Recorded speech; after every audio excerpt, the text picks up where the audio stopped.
どうも、最強無敵の復讐者ちゃんよ。今回は全員レベル1での夜の大討伐。とりあえず最初はグラディウスから、上から順に倒していきましょうか。レベル1でやったことは当然だけど1回もないからどれぐらいの厳しさなのかは未知数ね。でも正直なところそこまで苦戦はしないんじゃないかとも思ってる。じゃあ出撃前に軽くレベル1縛りについて考察してみましょうか。まずこちらの耐久力を震度5と比べてみましょう。レベル1での各キャラの HP はだいたい200、300。育ちきったキャラの HP が700から1300ぐらいだからだいたい普通に育てた場合の4分の1程度ね。つまり単純に考えると敵の火力が普段の朝日夜の実質4倍程度になるということ。震度5だと敵の火力は朝日夜の 3.5 倍らしいから、正直あんまり変わらないわね。HP 最大時カットアップさえあれば即死は免れるということかな。さらにレベル1だと異物での HP 上昇の効果が大きい。マリス異物だと固定値プラス100だからこれだけで私なんて HP1.5 倍の300。生命力プラス3でも HP プラス60だから効果は大きいわ。こういうのまで考えると実質的には震度5より耐久力は高いかもね。火力に関してはどうでしょう。レベル1だと呪装片手 R1 の威力は44。これがレベル15になると威力は88。ちょうど2倍なのね。一方重装だとレベル1で187、レベル15では309。こっちは2倍まではいかないみたい。追跡者の初期武器はレベル1だと55、レベル15だと122。と2倍を大きく超えた数値。パラメータの伸び次第だから単純には計算できないか。でも普段の半分程度の火力って感じかな。思ったより火力あるかも。震度5での夜の王の HP は朝日夜の2倍強程度みたいだから、やっぱり火力も同程度になる？まあでも深層異物とか変異体とか他にも異なる要素はあるしこれ以上は実際に潜ってみて考えましょうか。あとは何の武器をメインウェポンにするかね。レベル1で強い武器といえば、火力がレベルに依存しない武器。真っ先に浮かぶのは呪霊予備の鈴、そしてクロスボウね。特に呪霊予備の鈴は火力も中盤の魔術や祈祷に遜色ないぐらい。しかも FP 効率もいい。これをメインウェポンに据えるのが安牌かな。ただしレベル1だと当然 FP も心もとない。異物で補強してやる必要があるわね。他に強力な武器は状態異常付きのものでしょうね。出血や凍傷はもちろんのこと、毒や腐敗でも普段よりは頼りになるかも。ただし使える武器はコモンのみ。アンコモンやレア武器はそもそも使えないから選択肢の幅は狭いわ。潜在からドロップする武器は再域罪人のものを除いて全滅ということね。実際に状態異常使うのはコモンでも出る出血付き武器を使うのが大半かな。それか異物での初期武器付与。呪装は状態異常蓄積弱いからそれするぐらいならしも踏みつける方が良さそうだけど。あと一つ気になったのはレベル不足での武器に関して。実際にどれぐらい弱くなる？場合によっては使えたりしない？と思って調べてみたけどやっぱりダメね。コモンレベル1で内刀のダメージが38なのに対してレアレベル1屍や松川が27。コモンよりダメージが低いなら使い物にならないわね。さらにレベル不足だと状態異常も多分蓄積しない。蓄積量が極小。基本的にはレベル不足武器を使う意味はなしね。ただし例外が見つかったわ。それはレジェンド武器。レベル不足だと FP 足りてようが戦技は使えないんだけど、カゴは問題なく発動するのよね。その結果レベル1星砕きの体験のダメージはカゴ込みで133。二等グレソ L1 の火力が108だからコモン武器の威力を大きく上回っちゃった。竜王の眼剣も。ジャンプ R2 の威力が70、コモンのグレートエペだと65だからこっちも少しだけ上回ってる。耐性削りの高さ考えれば拾えたら使うのありかも。レベル不足でも耐性削りは変わらないっぽいし。と思ってワクワクしちゃったけど実際はそう簡単じゃないかな。まずレベル不足だとスタミナ消費も上がっちゃうのが大問題ね。これ見ると 1.5 倍ぐらい？その分 DPS 下がるし立ち回りも窮屈になる。さらにもう一つは実際には比較対象がコモンじゃないことも多いってことね。コモンしか使えないと言っても単石で強化することはできるからね。おそらくは早々にメイン武器はレアにするでしょう。さすがにレア武器には火力は叶わないだろうし。結論、レベル不足での武器使用は基本的になしと言ってしまっていいかな。最も使いやすいであろう星砕きの体験と竜王の眼剣でこの程度ならね。レジェンドのカゴ次第では局地的に使えたりもしなくもないかもだけどかなり限定的っぽい。実際に使う場面としてはどうしても遠距離攻撃欲しい時にレベル不足の弓やらクロスボウを使うぐらいになりそう。無駄な検証だったわ。あ、でもパリーはどうやらレベル不足でも問題なく使えるみたいね。持続時間が極端に短くなるとかはなさそう。FP 切れでもパリー判定自体は変わらないものが多いしそれと同じ扱いってことかな。使うことがあるかと聞かれたらあれだけど。さて検証はこの辺にしましょうか。次にキャラ考察。どのキャラがレベル1適性高いかね。まず思い当たるのは忍者。スキルで実質 FP 無限ってところが強い。回復量は固定値20だっけ？ FP 低い分相対的な回復量も多く感じるでしょうね。初期杖に対複数量のアークがあるのもいい。レベル1最強キャラかこれ。次はやっぱ学者。道具の威力はレベル関係ないからね。ルーンもレベル上げに使わなくていいから火炎壺購入代金も考える必要なし。まさに学者のためにある縛りかも。呪霊予備の鈴メインにしても強そうね。アイテムレベルの概念あるから強化できるし。FP は65だからメインにするなら何かしら補強は欲しいけどね。いやでも成功も他キャラの倍持ち込めるから3日目での実質的な FP はかなり高いかも。強い。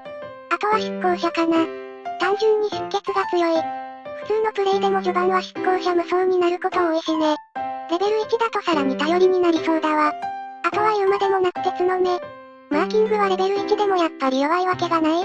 どんなパーティーでも鉄の目が1人いれば道中快適間違いなし。普段より強そうなのはそれぐらいかな。いや鉄の目は普段通り強いだけだけど。他はちょっとわかんない。でも深き夜と違って敵の耐性値が低いから耐性崩しやすい追跡者やブライ感もありかもね。守護者は、ガード反射ダメージが固定値だからうまく活用したら強い？てか復讐者以外はにわか以下だからちゃんと考えるなら有識者に聞いた方が早いかもだけど。復讐者は、多分呪霊予備の鈴が最優秀武器になると思うんだけど、それ使うなら強化できる学者か FP 無限の演者の方が絶対いいのよね。まあそれでも当然復讐者出撃なんだけどね。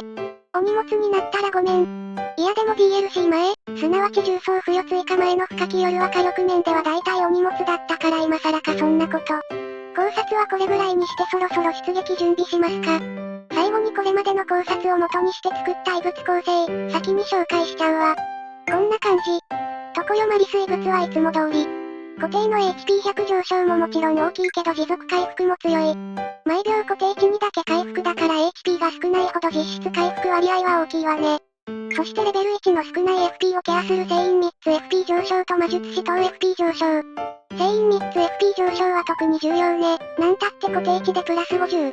レベル1での復讐者の FP は80だからこれが発動するだけで約 1.6 倍の132。FP130 はレベル6でのパラメータと同じよ。さらにこれを魔術師等バフで1つ当たり約 1.2 倍。全部回れば 2,3 箇所は巡れるだろうから、そうしたらもはやレベル15での200に届きうるわ。魔術師等自体、レベルに関係なく攻略できるから優先度も普段より高いはず。最後に生命プラス3付きの重装付与ね。普段は侵入者バフ付きの異物だけど、朝き夜は再域がそもそも出ないこともあるしね。ここはまあ標的によって柔軟に変えていってもいいでしょう。マリスなら雷の槍とかね。道中呪霊予備の鈴疲労前提なら重装もいらないまであるかも。でも序盤は多分強いし雑魚狩り性能はレベル1でも高いだろうからとりあえずはこれで。異物紹介は以上。随分お待たせしちゃったけどそろそろ本編行きましょうか。時間ね、出撃しましょう。果たしてそもそもマッチングするのか。X での反応を見る限り少なくとも10人くらいは参加してくれてそうなんだけど。来た。とりあえずこれだけで一安心。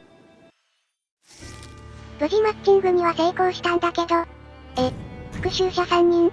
ちょっと思ってるのと違ったけどまあいいでしょう。通常グラディウス相手ならパーティーバランスなんて関係ない大丈夫。さあ行きましょう。加工ね。あ、告知するとき奇変に関しては完全に忘れてた。一応次からは奇変なしのランダムにしてもらうわ。味方の異物は、この女、確認するのを忘れているわね。最近ソロ出撃ばっかりだったからその弊害か。見返したら最後のマルチ出撃は例のネットワークエラーだからもう1ヶ月もマルチやってなかったのね。ボロボヤの聖院はどちらもアンコモン。普段は当たりなのにこの縛りではどうやっても使えないから外れ。まあ不待機等強化ついてるからまだ嬉しい。とりあえずすぐ下の毒遺跡を攻略。さすがに強行指定度ならレベル1でも全く問題はなしね。はい、この武器度も全部使えません。ただの付帯効果ガチャです悲しいな。味方が風浪を刺してるわね。風浪バフ持ちなのかな？てかさっさと確認しろ。な中身は当たりと名高いウツボやり。削りどんなもんだろ。重装一発でそんなもんか。いやでも朝日夜マルチなんていつ以来かわからないしちょっとどうなのか判断できない。まあでも普通に撃破。ゴミ。ルーンもいらないから普段にも増してさらにゴミ。次は大境界。霊廟土の弱さは別にレベル関係ないわね。魔術師等はマスト。たったこれだけで SP1.18 倍。どのレベルでも攻略できるし大事な成功も回収できるしレベル1なら境界巡礼よりむしろ魔術師等巡礼ね。味方は大境界に向かったけど私は寄り道。呪霊予備の鈴回収してくるわ。南西はドロップポイントの大破壊士が5つも固まってるからね。外れ。外れ。外れ。外れ。ちょっともうこれで最後なんだけど。きたー。鈴田そ久しぶり、会いたかったわ。そうやってじらしてくるのもあなたらしいわね。これで攻撃手段は問題なし。3日目最後までね。ようやく味方に合流。待たせたわね。あ、重装使っちゃった。違う。私がやるべきはこれよ。火力出てるのかはちょっとよくわかんない。多分出てるはず。そして鈴の強いところの一つ、スタミナが切れても鳴らし続けられるところ。これのおかげでそこそこ高い DPS がさらに加速するわ。FP 効率も申し分ないわね。ちょうど FP を使い切ったところで撃破。でもやっぱここまで FP ブーストしても使い切っちゃうのはレベル1だからこそかもね。味方に誘われて村へ。爆買いじゃー。1日目にしてすでに7万ルーン。レベル1ならではのメリットを存分に享受するわよ。と言っても欲しいのは、炎カットでも買っとくか。あとは HP 最大時攻撃力上昇。それにタリスマンも2つ買っちゃって最後は成功をパンパンまで。これでもまだルーン余ってる。レベル1って、最高。そのままツリーガードと戦闘開始。今の私たちならいけるわ。FP 足りないです。時間も結構かかってます。さすがに調子乗りすぎたかも。ちょっとそこの祝福で回復してくるわ。でも普通に考えれば成功使えばいいだけです。すぐそこで買えるんだからね。また私の貧乏症が出ちゃった。ほら味方も帰ってこいって言ってる。ともあれ撃破完了。洗剤はやっぱりゴミ。そんなこんなで1日目夜。調光師だから鈴田曲がりね。めちゃくちゃ硬い。震度5か？ここは、世界一王受賞も村で強化しておけばよかったわね。ルーンなんて有り余るんだし。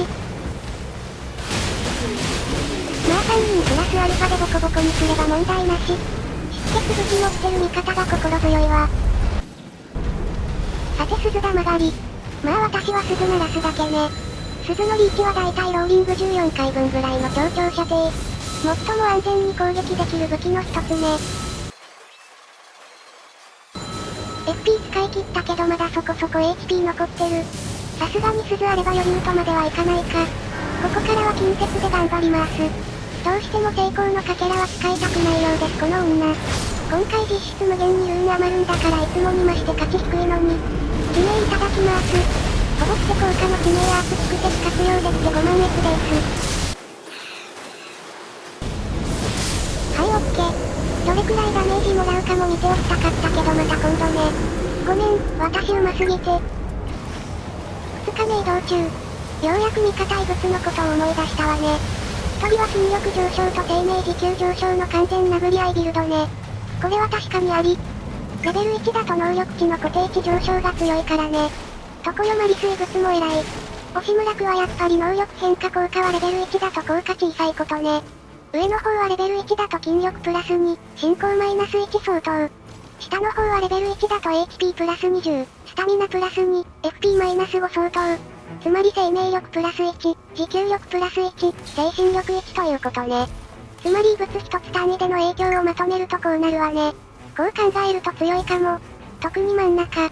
HP プラス80もそうだけどスタミナはレベル1で最も厳しくなるポイントかもしれないし。夜の王によっては私もつけようかな。もう一人はこちら。常世マリスト。ほう、なかなかいい物をお持ちで。ちょっと前に自慢した私の異物の上位互換じゃない、羨ましいわ。最後に店で買える風浪異物ね。アップーカー先夜だと風浪強化がメジャーだったわね。すっかり忘れてたわ。さて画面の方は風浪バフを生かすためにまたしても風浪へ。てか普通に重装も強化しておくべきだったわ。さすがに敵複数に当てられる状況ならどう考えても重装の方がいいだろうし。その後何体かボス倒して第一収縮。ここまであまりに普通に倒せすぎてちょっと拍子抜けしてるわ。今から加工突入だけどこれなら普通に最新部間に合いそうかも。よし何事もなく加工突入。決して落ちたりなんかはしてないわ。火の司教たちも判定ポイント。コモン重装は頼りにならなすぎる。でもコモンでも意外と火力出てるわね。やっぱ重装って強い？なんかこれだけ出てるなら呪霊予備の鈴なくても全然いけそうだわ。まあ今回は不当強化系1体を味方に集めたいからある意味鈴専念は正解だったかもだけど。ほらこういうのね。拾ってくれてよかった。ってこれは、攻撃命中時 FP 回復。これ今回最強付帯です。魔術祈祷には乗らないけど呪霊予備の鈴には乗るわ。ただでさえ高い FP 効率がさらに上がっちゃう。ということよ。溶岩ドリューも絶対重装の方がいいよね。魔力は 40% カットだし。次からは鈴持っててもちゃんと重装も強化するようにしましょ。やばい。収縮しちゃった。しかもさすがに FP 切れしちゃうわね。攻撃命中時 FP 回復があってもやっぱ恐るべき強敵だとこうなっちゃうか。今回は加工が出現してるせいもあって魔術師東大1箇所しか出なかったのも響いてるかも。まあでも一応間に合ったからよかった。レジェンド強化はどうしよう。ここまで来たら重装強化するのも尺だし唯一使える S ストックでいいか。どうせほぼ鈴だからちょっともったいないけどね。アジン女王を倒して2日目夜へ。ちゃんと味方がレベル1であることも定期的に確認してるわ。2日目ボスは意味鬼。でもやっぱり私は遠くから鈴鳴らすだけ。この戦法、ちょっとあまりにも動画映えしなさすぎ？やっぱり FP 切れか。だけどこれはミスによるものね。前座処理でストック持ち出したせいで攻撃命中時 FP 回復を左手に持つの忘れてるわ。結局最後まで気づかなかった模様。まあ成功1個で済んだのならいいでしょう。にしても楽ね。味方も死ぬ気配が一切ない。レジェンド強化のおかげか恐怖点にもならないしマジで普通の戦いみたいになってきた。3日目。装備はそこそこ充実しててタリスマンも万全。唯一の懸念は HP 最大時カットアップがないことだけど。HP 自体は420まで漏れてるからワンパンは少なそうかな。さあ行くわ。まず適当にフレデリックを召喚。あとはひたすらに鈴を鳴らし続けるのに。30秒程度でもう分裂形態へ。これなら FP 切れる心配は一切ないわね。味方がタゲ取ってくれてるから鈴鳴らし続行。おっと、集中攻撃でついに戦死者が出たわね。さすがにリサイタルは中断して避けるのに専念しましょう。と言ってもこっちに来てるのは1体だけだから問題なさそう。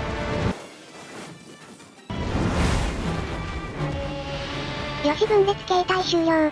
味方が合体ワンコ受け持ってくれてる間に救助しに行きましょ。1ゲージなら私が手を出すまでもない。フレデリック号？あ、結局味方のセレンが全部やってくれたわ。なかなかのファミリー使いじゃない。そして再び鈴鳴らしの時間。お、体勢崩し。見たのめちゃくちゃ久々かも。夏季夜だとグラディウスはなかなか崩せないしね。崩せるぐらい攻撃入れれるならもう先に死んじゃってることが多い。そう考えるとやっぱこちらの火力に関しては震度5の方がはるかに出しやすいわね。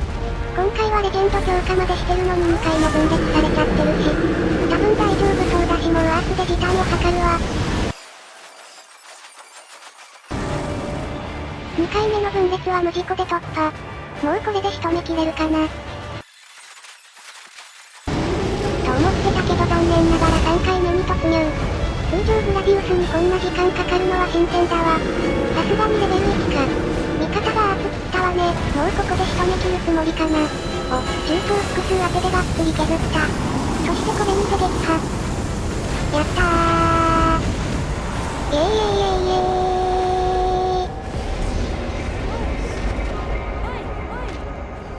イ。1縛り初戦、無事勝利。ありがとう2人とも、またレベル1で会いましょう。さてとりあえず通常グラディウスは撃破。初戦を終えての感想だけど、やっぱりそこまで超難しいわけではないっぽいわね。体感としては震度5より敵体力増やした感じ？ただ道中のボスは変異体がいないせいかむしろ震度5より倒しやすいまであるかも。ただ恐るべき強敵に関してはこっちの方が厳しいかな。でも今回ほとんど被弾してないせいでまだちょっと敵の火力を実感できてないのよね。上手すぎるのも考えものだわ。この調子でサクッと全員倒していきましょ。なんたって通常夜の王なんてほぼウォームアップみたいなもの。本番は常世だからね。あまりに楽勝なようなら何体かまとめてダイジェストでお送りするわ。では今回もご視聴感謝。また見てね。